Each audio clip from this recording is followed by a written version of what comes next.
Welcome to Archery Country Podcast.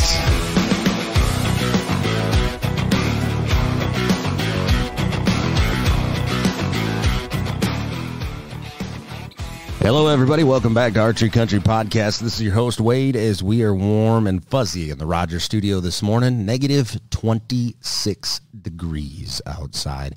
I'm sitting across from Mr. Dan Block, the manager at Archery Country here in Rogers, and on the line, the man with the golden voice, the man that can roll words off like water beads on a blade of grass, Mr. Evan Williams, from Marketing, Events Coordinator, and Technical Advisor from the one and only Hoyt Company out of Salt Lake City, Utah. How you doing, Evan? I'm doing good, Dan, Wade. Yeah, we're definitely about like 65 degrees warmer than you guys are, though, so I'm really good. Dan is in a down jacket. I'm in a down vest. We're inside. It's 65 in here, but I'm still cold. Yeah. All day long we do. But that's why we shoot the carbon bows, right? Right. Anyways, Evan, we had an awesome podcast, one of our most listened to podcasts last year, and we had to have you back on. It's become kind of a ritual because you guys have knocked it out of the park again. But before we get into the products of 2022 and the lineup, take us on a little joyride. How was your fall, dude? It has been a rough, not just fall, but rough season for me all around. Let's see, it is January 7th, which means I have not drawn a bow back on an animal now in 402 days. Ooh. Evan, you need to come to Minnesota. So, for negative 26, I'm good. We'll go another 500 days before I do that. Yeah. No, and it had a really rough spring. Doing some turkey hunting, our numbers are really down where I hunt, and had found one mature bird that I wanted to focus on, and I think some of the neighbors had played with him just enough that he was skittish enough and didn't like any of the decoy sets. Single hen, dual hen, solo Jake hen combo, full strut, three-quarter strut. I tried every decoy combination I could think of and could not get him to make any kind of commitment. So played with him for 9 days and never got an opportunity on him. Dumb turkeys. And then, I'll tell you what, they are the dumbest smart bird. I'll tell you, they will humble you. That is for sure. Oh yeah. Especially when you refuse to pull out a boomstick. So, yep. But went from there to our annual Colorado hunt. I've got a buddy that comes out from PA, and we've got a unit I've been in now for about 11 years, and we've had really, really good success. It's about a 7.5% or so success rate for public land archery in that unit. And the last 3 years that we've been in there, we've taken 4 bulls between the two of us. So much better than the average. And this year we did not see a legal bull. Spikes and cows, which on our tag is not a legal animal, even with a cow. So super, super rough. Came home for a week and had some buddies from Tennessee go out to a different unit. I drove out for the weekend to try and help them out, and same thing. Ran into hot weather the third week of September. Super quiet animals. We heard one bugle in 3 days and put on, I think they tracked us a total of 34 miles in 3 days. So, were you guys really dry this year? Or where you're hunting? Our unit in Colorado that we started in was not. It was actually wetter than we've seen the last couple of years, which more moisture there, spreads animals out. Just didn't have the dryness in that specific spot to kind of pull animals into the specific known seeps. There was just a little bit of water everywhere, and it spread things out further than we're used to seeing in that unit. The other unit that we went into later in the year, they were considerably drier. Pulling out maps and looking at stuff where they had hunted 5 days before I got there, they only had 2 watering sources marked in all of what they had covered. So that part was a challenge, because it was one of those trying to find dark timber for bedding areas, coupled with the water and food sources that were almost non-existent. It was a struggle. So, and they'd hunted that unit for 3 years, and no one in their group has pulled an animal out of there. So I'm going to go out on a limb and say in 2022 you're going to fill 4 tags. I hope I have 4 tags. So, Kansas, after that, so we took, October off to get ready for launch and, make sure the wife's happy that I get some time at home. Got to do that. Took off to Kansas, and we had one consistent buck on camera, fairly patternable all summer, 3 to 5 day spurts, showing up within about an hour to hour and a half time window in the evenings, on that 3 to 5 day cycle. And October 31st, he doubled up on us. First time, same direction, in that same time window, and then 3 hours later, he came back through, going the opposite direction. And my buddy that was out there at the time thought I wanted to hunt him, and so he was staying away. And we had a conversation mid-morning on the 1st. Like, you need to go in there, sit on the north side of the river over the cut corn. I said, he's got to be in there. He's got to come back down that creek drainage. There's a bedding area on both ends. He's just hitting his cruising circuit right now, and he went in there and killed him 90 minutes later at 16 yards. So he was a 165-inch, and they said he was only a 4.5-year-old, which kind of fooled us. We thought he was 5.5 or pushing 6.5. It turned out not to be a buck that we thought he was.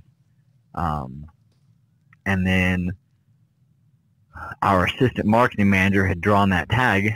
So when we got out there, my main focus was trying to get him on a mature buck, because he has never hunted whitetail. Grew up in Colorado and moved to Utah 6 years ago with me, and never gotten to go and experience that. So we were trying to find anything and everything we could, and from tree stands to random quick saddle sets, or pulling a decoy sitting on a fence line out in the open, and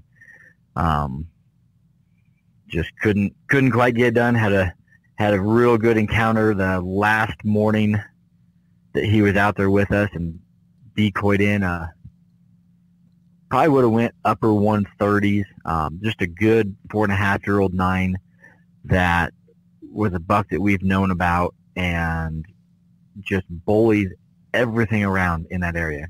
It doesn't matter if it's a little 1.5-year-old spike, or if it's one of our more mature 150-inch 10 points that's 5.5. He's going to push him around. And he had broken everything off except for 3 times. And we pulled him in between the decoy and the blind, had him at 6 yards on film. Taylor was at full draw, and the angle of the blind to where the buck was at, he turned broadside and was posturing into the decoy, and Taylor thought he was going to charge and take him out, so kind of pushed the shot a little bit and ended up just barely nicking the edge of the window with a fixed blade broadhead, and put it right in front of this buck's face at 6 yards. So ouch. that was the extent of my season. Tried to make it back. Found a 175-inch about 2 days later. We pulled cameras before we left.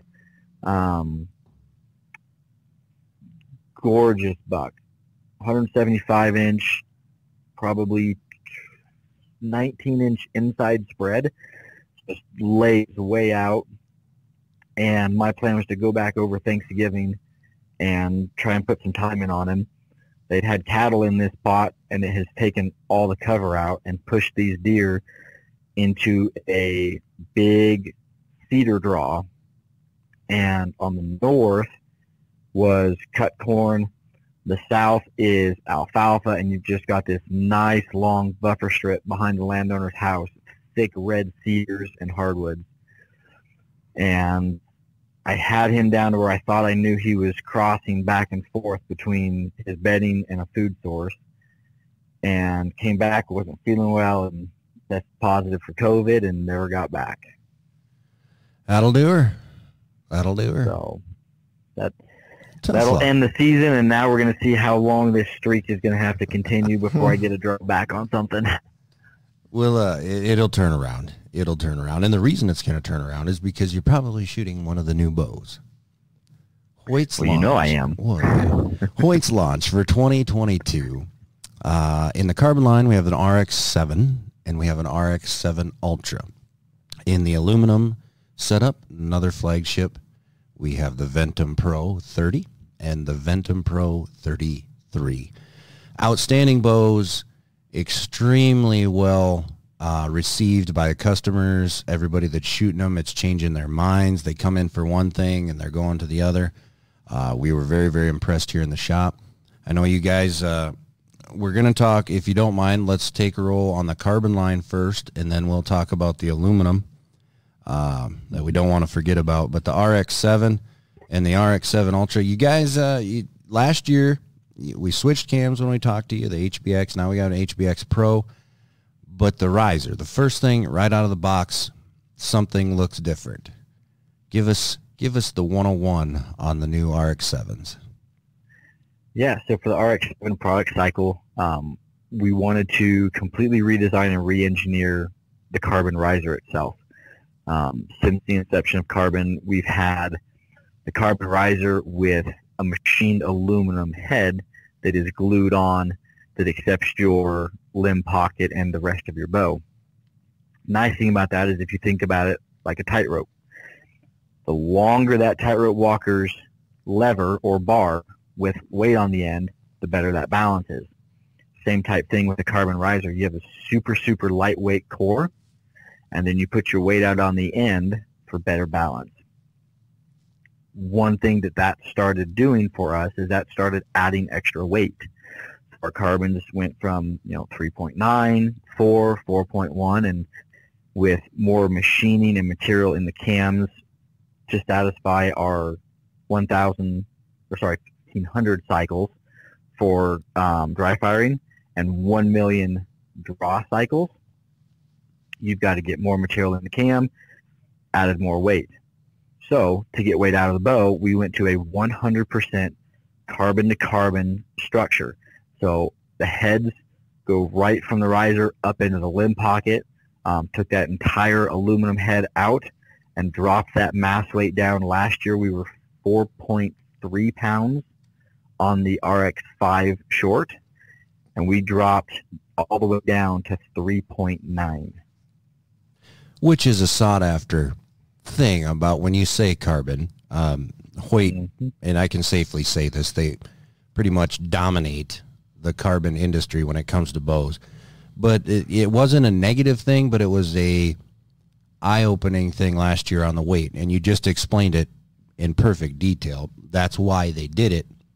And then this year you brought it back down 3.9 pounds on the RX-7, and then the Ultra 4.3. 4.3, right? yeah. Yep, Ultra's 4.3. And again, you have a longer overall riser construction. So when you get to redesign a riser, you can also play with the limb angle and the grip geometries, and there's all kinds of fun you can have with it. So in the years past, our short axle model bows and the longer axle bows have actually had two different limb lengths. The short bows are going to run an 11-inch limb. The longer axle bows are going to run a 12-inch limb. And that allows us to also push those draw lengths to a longer 32-inch on the Ultra versus either staying at 30 or only getting to that 31-inch mark. And then your brace heights are very appealing as well when you do that. 6 1/4 on the shorter bow, and then 7 on the Ultra. Mm-hmm. 7 on the Ultra. Yep. So what's different about if I can ask, sorry to cut you off, but what's different on the Pro Cam compared to just the standard Hbx Cam from last year? Yep. So living in the same family, it is still a complete redesign. So what we noticed in some consumer tuning issues was how far it visually appeared that your arrow was being pushed out. So instead of setting up your center shot at 3/4 of an inch, what we were finding is the sweet spot for tuning was actually like 15/16, which is enough out that if you go string down the center of your grip, it will look like your arrow is pushed out to the left for a right-handed archer. Mm-hmm. It tunes great there. Broadheads, bare shaft, paper tuning, walk back tuning, like that's their sweet spot. Visually, most guys, whether you're a consumer, you're working in a shop, you look at that like, I don't like the look of that. It shouldn't be there because everything isn't in line. Mm-hmm. Well, when you start adding induced torque from the draw cycle, and again, with a carbon, we built in the flexibility for that riser to move where we can manipulate how that bow shoots so that everything lines up and gives us the performance that we're looking for, the benefit of carbon. So when you come to full draw and you get those torques induced into it, everything lines up. When it's at rest or at static position, that's where it doesn't look right. Mm-hmm. So with the Hbx Pro Cam, what we did is we redesigned the hub point on that cam, redesigned the module, and have adjusted where that cam spacing is set at, so it brings that center shot back in. So visually, it now has that look that most people are, okay, when I set a bow up, I want to go string down the center of the grip, and I want my arrow right here, and things line up better. That's my happy place. Right. Nice. So we got a smoother draw cycle out of that as well. Are we back to like a 3/4 center? And a 20. Go ahead. Sorry. Yeah, and it again, it's going to depend on how you physically get into the grip. Right. Mine came in, I think my center shot finished on this one at 7/8. Nice. So I'm still pushed out more than that 3/4, but I am still inside of where my RX5 and my Ventum Pro 33 were tuning. And in the process of redesigning that cam, and then we also noticed some shock pods have changed locations. To me, now we don't have a decibel reader in the shop or anything, but you can tell when we shoot in our demo, it seems quieter in my mind. Is that something you guys 26%. Yep. Oh. Yep. So what we noticed, and especially again, you have an aluminum pocket on that RX5 where you have all carbon on the RX7. So with the RX7, we brought both shock pods, so there's still a pair of them on there, but both of them are on the same side. So it's the shelf side of the bow. And rather than being machined into an aluminum head that's not there anymore, what we found is we still have that steel bolt that's connected to an aluminum dowel in a limb pocket. Well, anytime you have steel and aluminum, you have vibration and all the harmonics that are going to go along with that. So if you want to kill noise and vibration at the source, that's going to be your main source. So in that limb pocket dowel, we actually drilled and tapped into that, and our shock pods attached directly into that dowel so that noise and vibration is killed as it goes right into the riser. So we're reducing hand shock, noise, and vibration all at the same time without adding extra weight, because we don't have 4 shock pods. It's still 2, but we're killing from the top and the bottom uniformly. Amazing. That would answer why. Another thing that I noticed, right? Go ahead. I would say if you have a consumer that wants to kind of load up one side or the other, you can purchase an additional set of shock pods, and you can put 4 on them. You can put 2 on top. You can put 2 on bottom. You can take your one off top. You can put it on bottom. You can take your one from the bottom, put it on the top. You could have them on opposite sides. Those dowels are threaded all the way through, so you can have none, you can have 4, you can have 2 in whatever configuration you want to do. Again, customizable. Nice. Have you played with that? I have not on my current setup. Last year, on my Venom Pro 33, I put a lot of mass weight on to compensate for the potential wind I knew I would deal with in Kansas. Mm-hmm. So I had enough added mass weight. I actually took my shock pods off just to save me the, couple ounces that they have on them. Mm-hmm. Because I'm also, me personally, hand shock and vibration is not as important to me as execution and balance. Mm-hmm. I agree. Exactly. I got to ask you this. You guys, the engineering team that you have over there, they're flawless, always redesigning the wheel, making it better. I didn't think that you could make a grip better than the previous models, in my mind. Aftermarket or direct from the factory, it didn't matter. It was a very, very repeatable. It felt like when you grabbed it, boom, you could have a blindfold on it. Yep, this is a Hoyt. It throats your hand. Like I say, I didn't think you could make it better, but you somehow did. Can you explain a little bit on the grip? Yeah, so our new grip is the Vital Point grip. We actually flattened the grip angle. So if you imagine going and taking your wrist and putting your wrist into the bow, the more your wrist comes up or into a high wrist position, the more susceptibility you have to your wrist breaking from not a strength aspect, but you don't have that connection, because in that high position, your wrist has more range of motion and flexibility. You can move it more.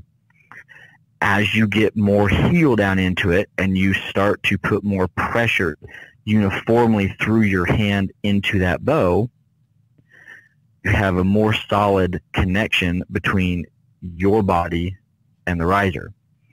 So by lowering that grip geometry, we have a more uniform distribution of contact through your grip. More consistency, better accuracy, easier to tune.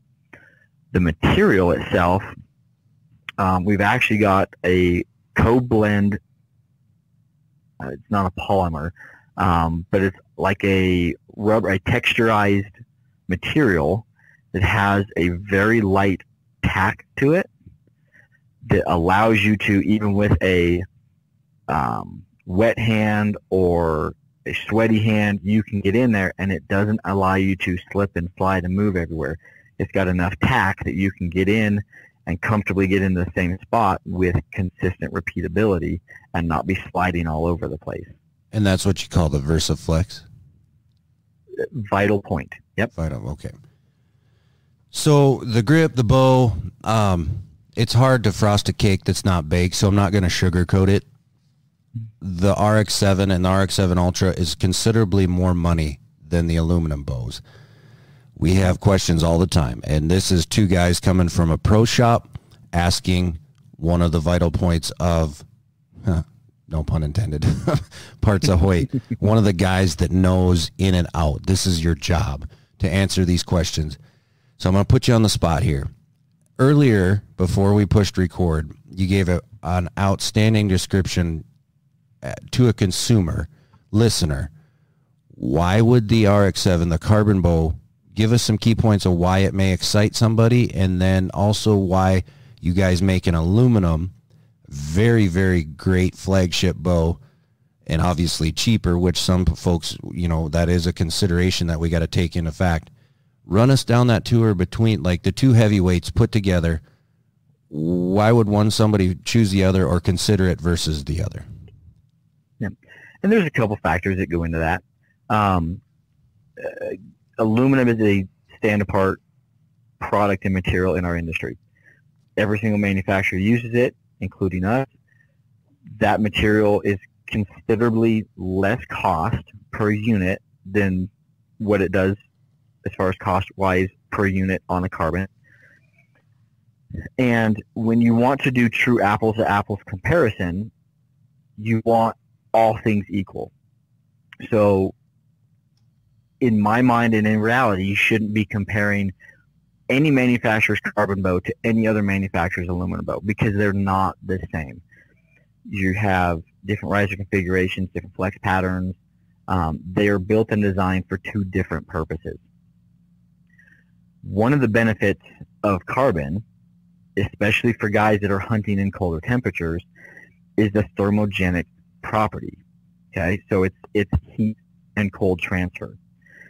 Carbon does not have the ability to absorb or reflect cold like aluminum.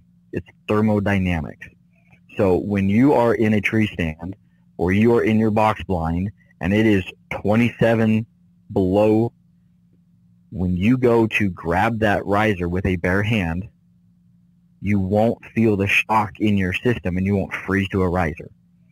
So if you are a late season hunter or you are someone that hunts late season up north because of getting those cold temperatures sooner, carbon would be a very, very good option because of the thermogenic properties of that riser.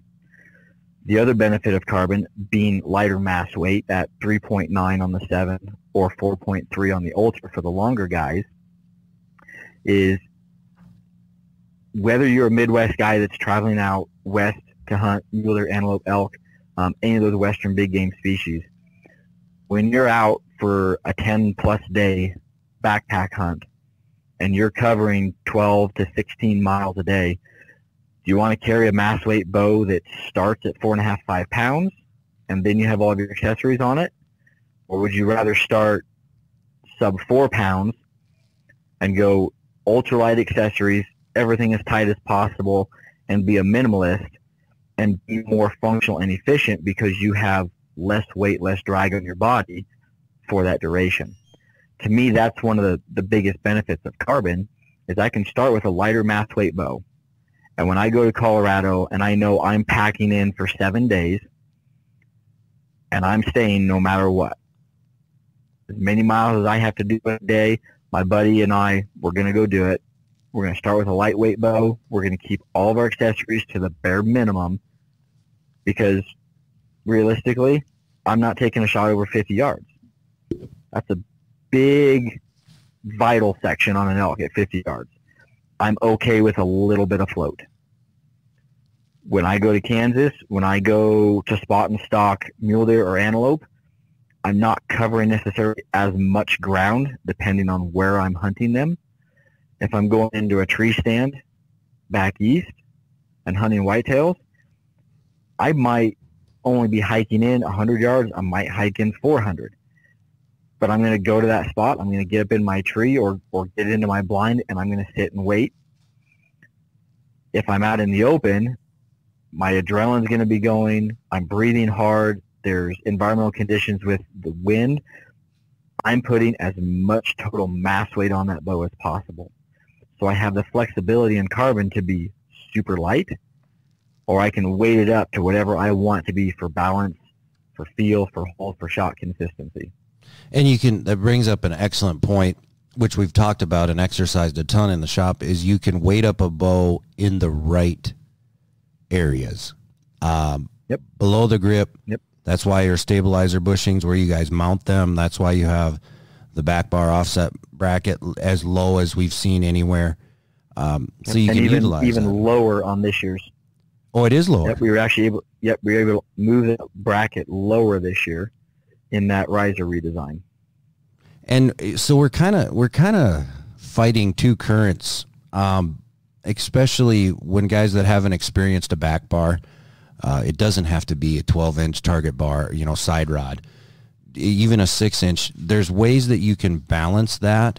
And when I say we're fighting two currents, because now when we talk about the inline system with your Picatinny rail, and which hats off to the way that you've already incorporated in both models, the aluminum and the carbon. And when we talk the Ultra Rest, the Integrate system from Hoyt, we're putting everything in the center, right over the throat of your grip, so things balance a ton better. Not that I'm saying get away from a side rod, but you can utilize a different side rod, less weight. You can add more weight if you need to on that side. And then we're going to talk about your accessories and what you guys have done with that, which is eye-opening as well. That's the cool thing about the bow. When we're talking the RX-7, RX-7 Ultra, you just nailed it on the head. You can have a super light setup, or you can weight it correctly you can customize it more or less. Yep. In the Carbon RX-7, we have it's a 30-inch bow, 6 1/4-inch brace height, 3.9 pounds. The draw length is 25 to 30 inches. There's just two mods. We switch them out if we need to go longer or shorter. We can get that all the way to 80 pounds. We can get it down to 40 pounds. We talked about this in our rated. I don't know if you listen to our podcast, Evan, but we did, Dan and Keith and I, we rated the big three of our shop. And Hoyt has had the highest rating it's ever had. And it utilized, one thing that we did talk about is our younger shooters or our women who want a carbon bow. Now we can get the draw weight down adequately for them in both models. The Carbon RX-7 Ultra is 34 inches axle. It's a 7-inch brace height, super forgiving, 4.3 pounds, still extremely light for such a big bow, 27 to 32 inch on the draw, and then again 40 to 80 on our pounds, 80 pound max. You can order those limbs. So that kind of takes care of our carbon lineup. I just want to switch the page over. A very, very well taken bow, outstanding platform. Sometimes we overlook the Venom and the Venom 33. Now we have the Venom Pro, which has the new Hbx Pro, and you guys have changed the riser just ever so slightly. But let's transfer over to the aluminums and really dissect. We'll start with the Venom Pro 30. Yep. So the Ventums are actually like what I would consider my babies, my bread and butters. I like mass weight, again, right around that hand. So the Venom Pro series, the 30 and the 33, are kind of the sweet spot for what I've always liked. I've always looked first at specs and kind of chosen based on that what bow I want to run. The Venom Pro 30, spec-wise, is going to be identical to the carbon, except for the mass weight of the riser. The aluminum will be heavier. It's got the built-in pick system. So right into the front of the riser, on the Venom Pro series, you have the Picatinny system machined into the riser, where last year you had to bolt on a separate block. Mm-hmm. With the redesign of the bridges in that riser on the lower section, we were actually able to take that SL sidebar mount location and get it even down lower below the grip to bring that center of gravity, or that geometrical center for balance, lower towards the limb pocket. It's got a 6-inch brace height, shoots 342 feet per second. The 2-module system, you can go from 25 to 28 in the number 2 mod, 28.5 to 30 in the number 3 mod. Again, it's got all the same technology, all the same engineering built into it at a lower price point and a heavier riser design. And again, that's one of my favorite bows, but the 33 is my baby. When I look at specs, I like a 6.5 brace height, 33 axle. The string angle there for me is perfect. I'm 5'9". I have a 28.5-inch draw length, kind of average in the U.S. and across that hunting space is that 29-inch. So by going to a 33 platform versus a 32 or even the 34 that you see in the Ultra, that 33 allows us to hit 29 on the money for the top of the number 2 module. So that draw length for the number 2 mod is going to be 26 to 29. And that's kind of where you're going to see that up into the performance. So if you're a 28.5, 29-inch draw length guy, really strongly go look and play with that Venom Pro 33. You're going to get peak performance there. And then that 33 platform still allows us to go and hit that 31-inch guy and give some of those longer draw length archers the option of having a very good bow, perfect string angle at that lower high-end flagship aluminum price point versus jumping straight into a carbon because I'm a 31 plus draw length. I don't have any other options other than that one. And there must be something to it. Obviously, you guys do a great job of helping us out, and then also our rep. When we took the mods and we did some testing here before release day, the 33 flies off the shelf. I would say probably 6 to 4 periodically through the day.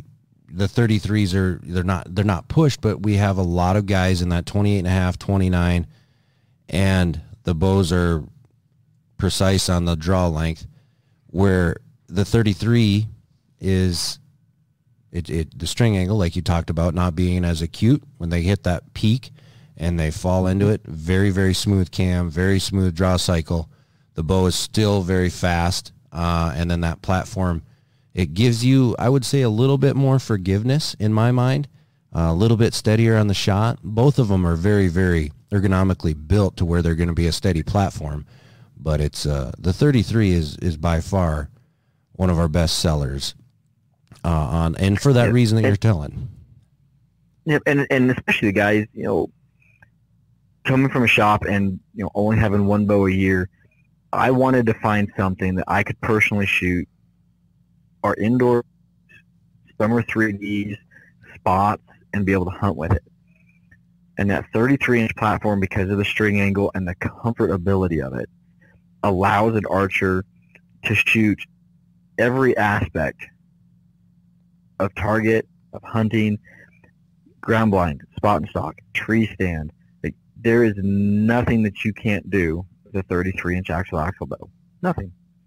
It's not long enough to hinder you in most hunting situations, and it's not short enough to cause issues with accuracy when you're trying to hit a 12 ring at 51 yards.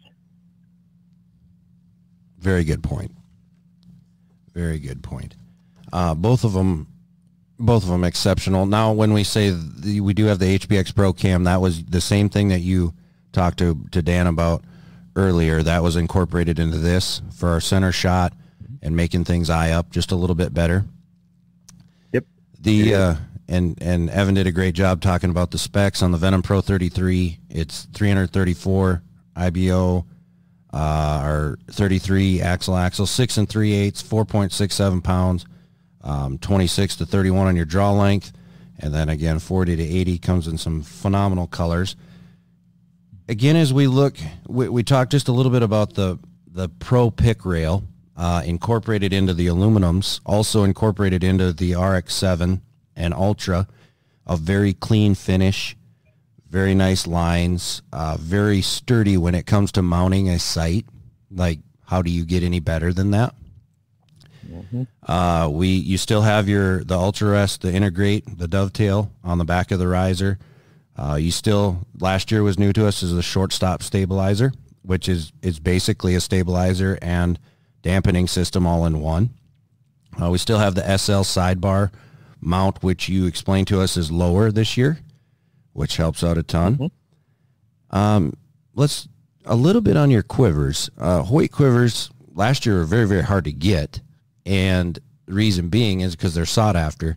but you guys have redesigned that a little bit, especially on the adjustable. Yep.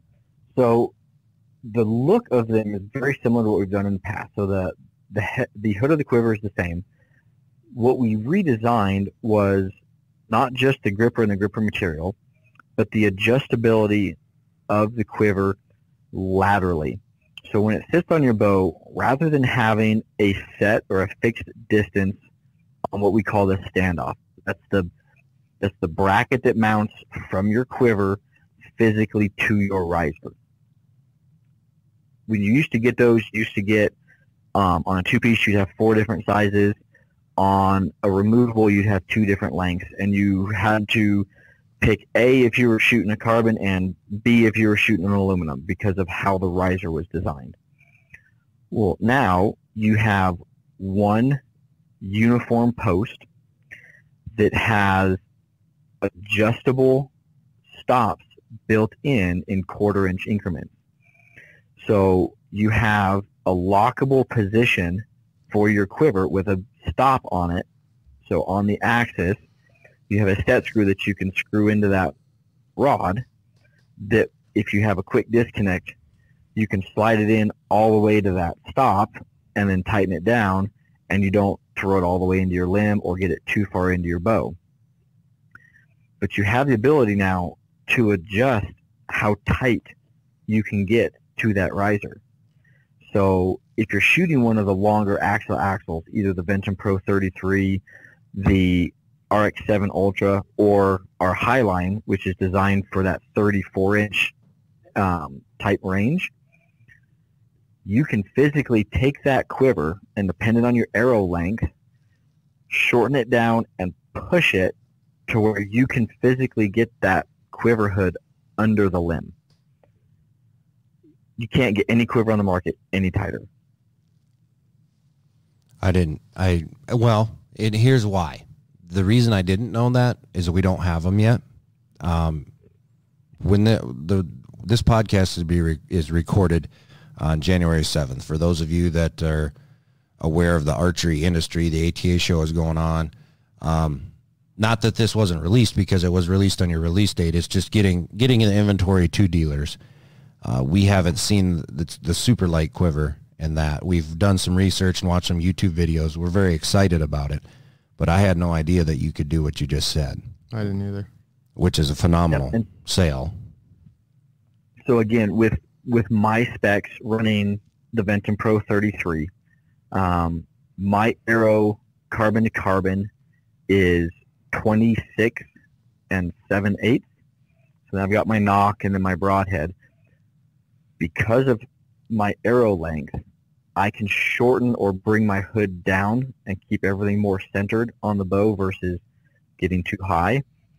And because of the lateral adjustment that new post gives me on these series of quivers, I've actually got the base of my hood under my limb when you look at it from behind, because my draw length doesn't deflect that limb as much as someone going to 31, so I don't have as much limb load. I'm able to push that under the limb and still not have contact, and literally get it under my limbs in line with my riser. So I've actually taken my sidebar, pulled it in tighter, and dropped mass weight off of it, because I've got everything more in line, centered up. Man, I'm intrigued by that. And if you have any questions, anybody who's listening to this, if you have any questions whatsoever, customer service is Hoyt, but I would strongly recommend just coming to the pro shop, because we're going to do this. We're hands-on. We can help you. Like he just said, the very smart individual who we're talking to on the phone here, not only because he works for Hoyt, but also his past, which the reason we didn't go down that road again, Evan, is last year's release, you kind of gave us a huge introduction, and that's going to be in our comments below and our details. Gotcha. But you have pro shop experience. That, you've been there, you've done that. We can answer little questions, and especially on the setup, we can physically show you, any of the 4 of us here in the shop, we can show you what Evan is exactly talking about. And again, that's the carbon super light quiver for Hoyt. If you haven't checked it out, you need to. But something else that I want to talk about is no stranger to the Garmin is Dan. You've had one on since the release of it. And then Dan is also... Go ahead. Real quick, I started to cut you off. Wanted to just touch on something on those Quivers too. Because in years past, we've only had two options. So you had your shorty 6-inch removable and then your 2-piece. So one thing we did on the shorties, feedback that we got was people wanted a double gripper for better arrow connection. So the shorty comes in a double gripper. Both of those grippers are removable. So on that center rod, you can not only move that quiver vertically, spin it around its third axis, and laterally adjust it in that bow position, but you can also choose to remove a double gripper if you only want a single. We've also added a third quiver to that line called the Stretch. So the Stretch is essentially a 2-piece design on a quick disconnect. So you have an upper and a lower mount position just like you would for a 2-piece quiver. So you have that nice long span from the hood. It's going to protect your broadheads to that lower grip connection point. But you can now quick disconnect 2 positions and pull that whole quiver off. So for the guys that like that longer span of grip position from a 2-piece but want the removable, you have that option in the Stretch. The other unique thing that we did with the gripper design itself is we've changed that material as well. In years past, I've always had an issue if I run a 5mm or even go to a 6.5mm. So that's going to be a 204 or a standard carbon, which is a 246. Yep. When you put those quote-unquote larger diameter shafts into a lot of grippers, they have memory, and you start to open those up to where if you now go and drop to a 4mm, which is a 0.166, the gripper physically can't hold that shaft because you've spread it out. So with our new gripper material, we've redesigned the actual connection point to the arrow to where it actually has a 2-tier connection system. So if you're running a 5 or a 6.5 mil, when you push that arrow in, when you hit the bottom and it stops, you can look down at the base of that shaft, and there's another little recession area. So if you switch to a smaller diameter, you're going to actually have almost a double click because that smaller diameter goes deeper into the gripper position and has a whole nother connection point just for that smaller diameter arrow. So you can't stretch the gripper out and not be able to switch between different diameter shafts and lose that connection. Amazing. And that's why I love talking to Evan, because he's like, boom, mind-blowing. Just opens up your eyes and your ears. I was going to ask you that on the 4mm. You play around a ton with arrows, so I don't have to ask it now. You explained it perfectly. And by all means, you can cut me off anytime you want because you're a wealth of information. And the super light. And then we can also get those in colors, correct, Evan? Correct. So this is the first time we've offered our quivers in the buckskin and the wilderness solids, as well as blackout, subalpine, elevated 2, and the Kuyu Verde 2.0. So all of our camo and solid quivers match all of our bow color options. So if you want to run a solid wilderness top to bottom, you can do it. If you want solid buckskin, you can do it. Finally. Not that the black on green or wilderness, the black on tan. Buckskin is my favorite color. You had a buckskin last year. What did you order this year? Mm-hmm. Black. All black. Black Ninja. Yeah. So you're gonna put a buckskin quiver on it? I love it. Where we were going earlier, and thank you again for the quiver. That they're gonna be phenomenal. Dan, you've shot a Garmin for a long, long time. and you're very good with it. Again, before we go any further, check your regulations if you can use a Garmin. But the Garmin X0 A1i Pro was released, and the very first time that I seen this was actually a Hoyt model. You guys have teamed up with them for the Picatinny mount, which makes it streamlined. It's a bigger sight. There's no covering that up, but it's a huge, with the pick rail attachment. Dan, are you putting that on your Hoyt? I haven't seen your new setup yet. I might. I guess I don't know. We'll see. But you are going to run a I don't Garmin. know what. Yeah, I don't know which. See, the thing that when people are questioning, like there's some states that Dan and I hunt. I haven't ran a Garmin except for turkey hunt. There's some states we can't use the Garmin, right? So we have to have another site set up. But for the individuals who are like us or who strictly hunt Minnesota, Iowa, Wisconsin, I might just try to keep it super light. So I might just put my Black Gold Mountain Light on it or something. Kind of undecided, but yeah, no, it's kind of nice to see a Picatinny Garmin. That's sweet. Did you guys, did Garmin approach you? Did you approach them? Did you, obviously you had to talk about this. Yeah, so we've got kind of an interesting in with Garmin. A couple years ago, one of our cam and riser engineers, his wife got a job opportunity back in that direction, and he happened to get a job with Garmin. So we've got a little inside action going on with Garmin over there, and it was one of those things that just really made sense with what Garmin does, both in their testing. They are so deep when it comes to the testing of their product. Their standards are so high that it just made sense to have a partnership. Like you had mentioned, there's no hiding the size of this sight. But once you pick it up and really kind of start feeling the balance, it's truly not as heavy as it makes itself look because of the materials that they're using. This was the first year I got to play with one at all. So I was, again, it's the Pro version.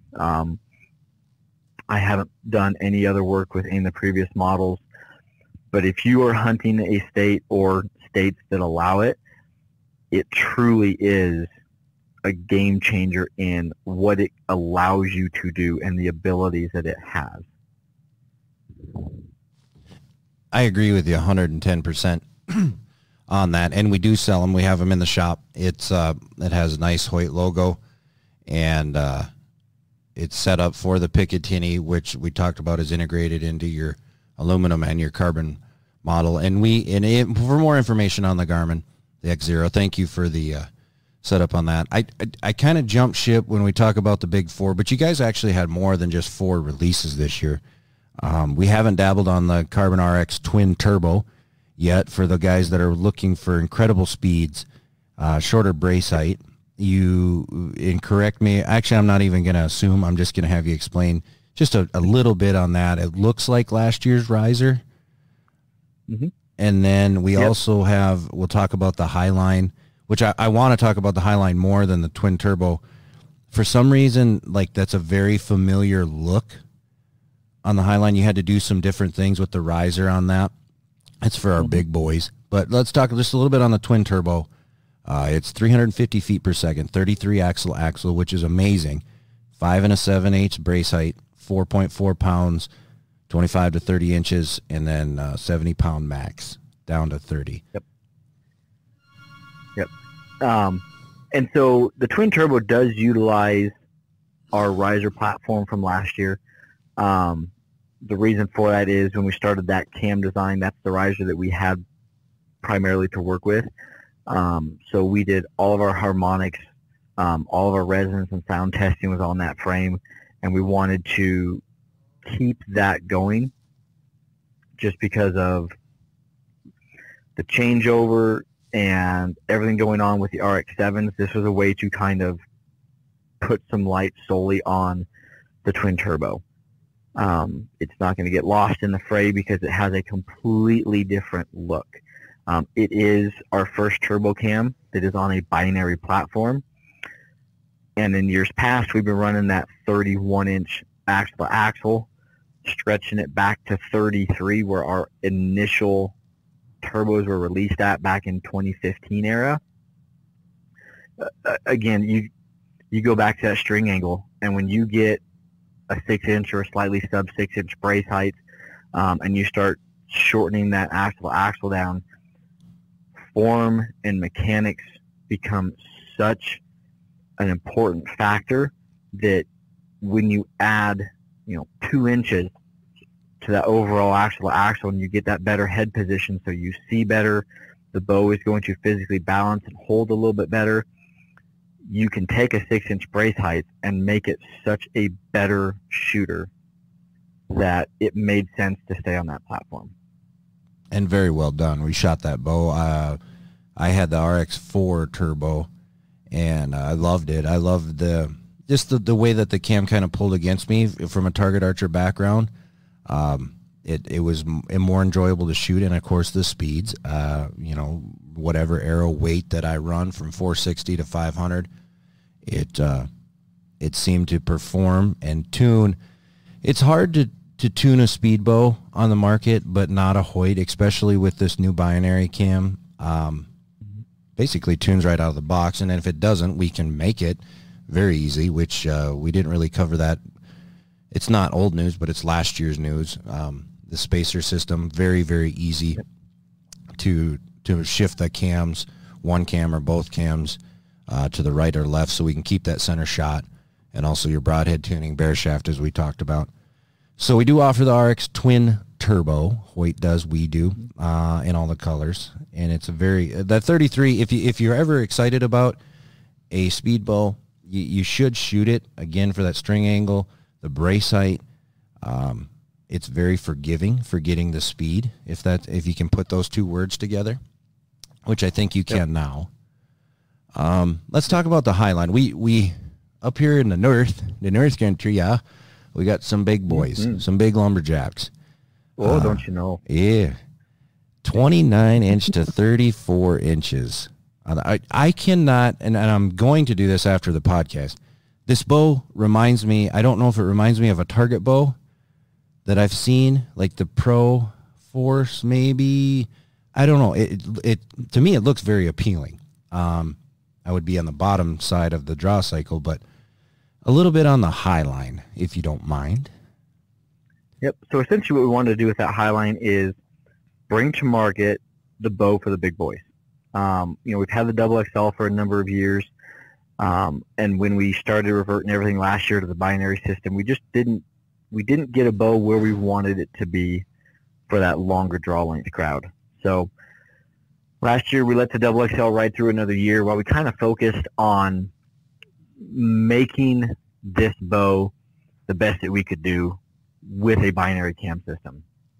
So it's going to feature this year's Hbx Pro Cam, which is not only, again, like we talked about, an adjustable module, so it's very easy to go through the entire range from 29 to 34, but all of our binary cams have an adjustable let-off, so you can shoot 80 or you can shoot 85% to your liking.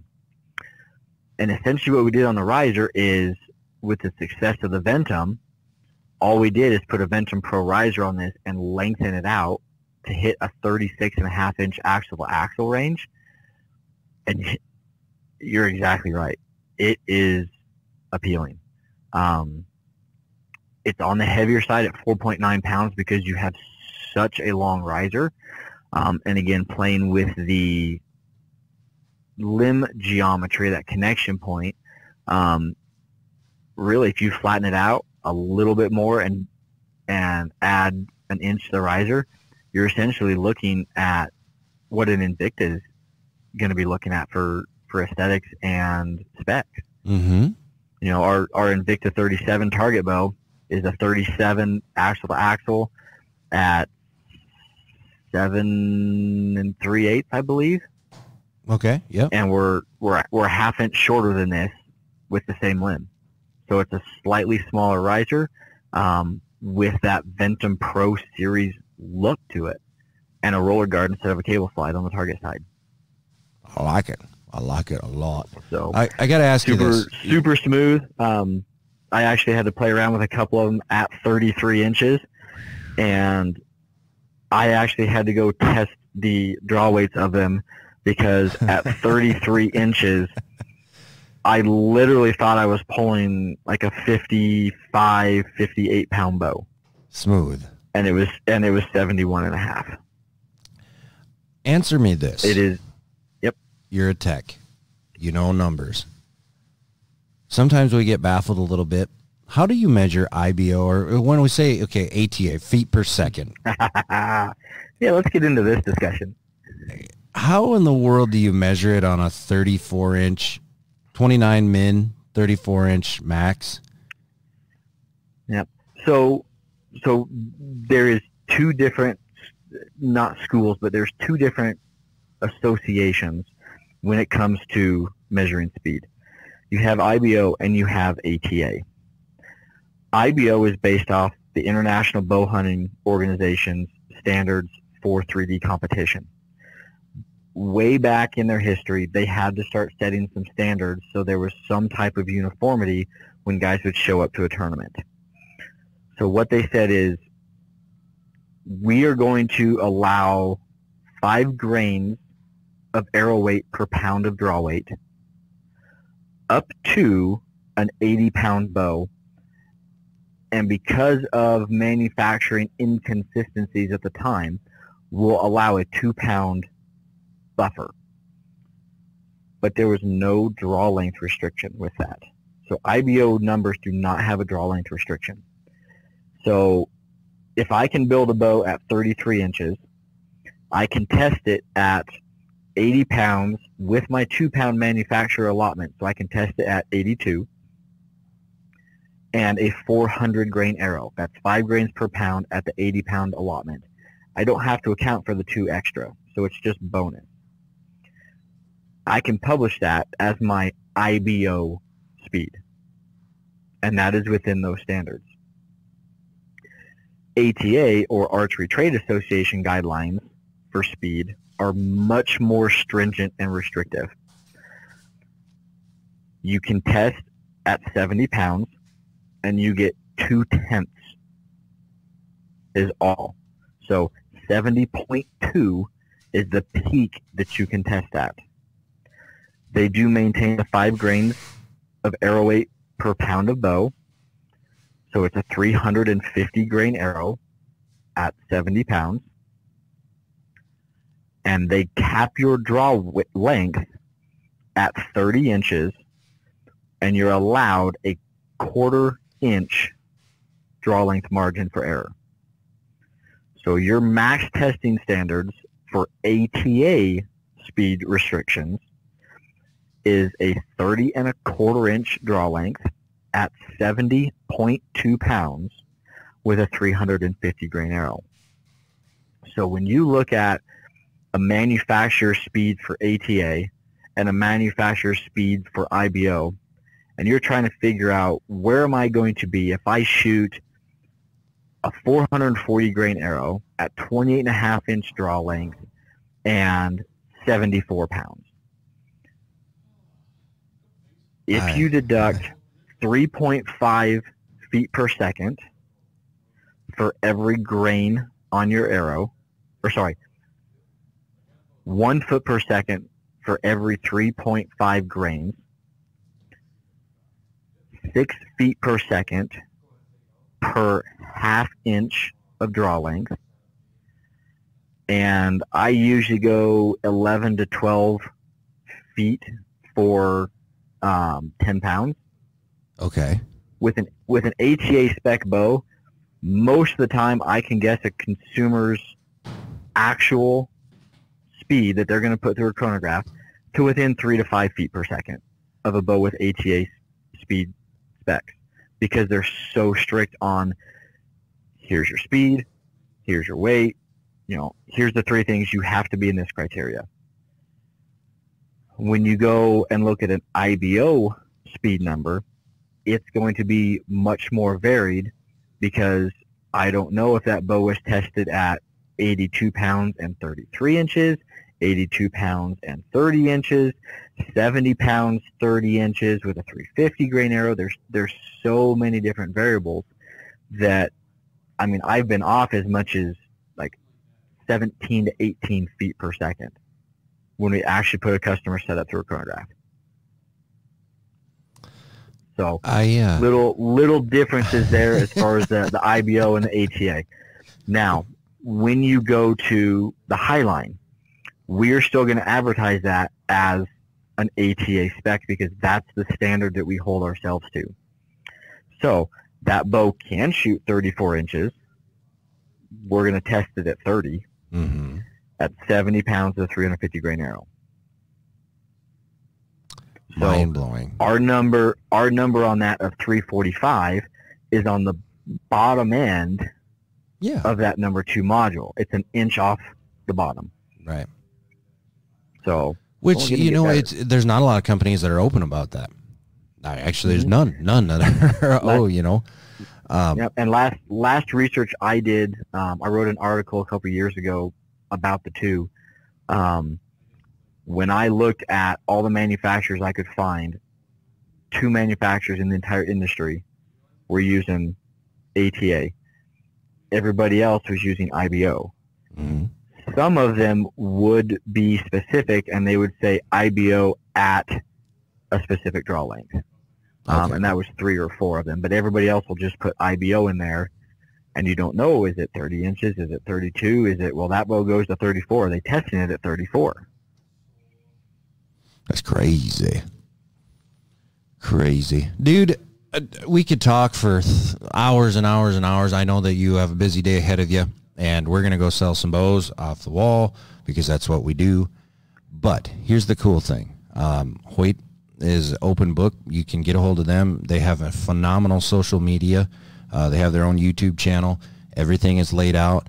And you'll see some familiar faces on there. You guys have the Hoyt Tagged Out program on social media, which is we had some guys in the shop, shot their first turkey, and they got put on there. They do a great job on all of their releases and new things. There's some things that we didn't talk about, again, like the Torx and the Torx XT, the Eclipse. We also have some cool stuff that is coming. We're going to have all the accessories. We have the Carbon Go Sticks, which is a stabilizer, quick disconnect, bow stand, all in one. All of that will be available, our display bow, and also you can shoot it all. Evan, on behalf of Dan and I, we greatly appreciate every conversation, and as long as it works out for you, we'll keep on with the conversation and relationship. You open our eyes every year. You guys had an incredible release, and we hope for big, big, big things on that. We have a ton of them on order. We also, thank you to Hoyt, we had a bunch of bows on release date. Be dead honest with you, we don't have a bunch of bows as of right now because they've sold, but we're getting more and more. Shipment details, for those of you that don't know the industry and getting products right now, everybody's doing everything that they can. And we're cautious about giving you release dates, ETAs on that, but they are coming. And we do have some here that we can get you hooked up. We have actually a very, very good lineup of the aluminum bows and our carbon bows we can have you shoot. But Evan, thank you again for everything, man. No, it's a pleasure, boys. Thanks, Evan. Appreciate it. I'm loving the tradition. Absolutely. And we'll probably, maybe we should talk to you before season just to see what tags that you have drawn to give you a little good look. So it's not, I could use that. Not 700 days before you draw another one. But we're going to wrap things up. Cross my fingers. We got them crossed for you, dude. On behalf of everybody at Hoyt and Archery Country Podcasts, check out all our social media platforms and subscribe if you have not. Thank you for downloading this and listening. On behalf of everybody, we'll see you on down the road.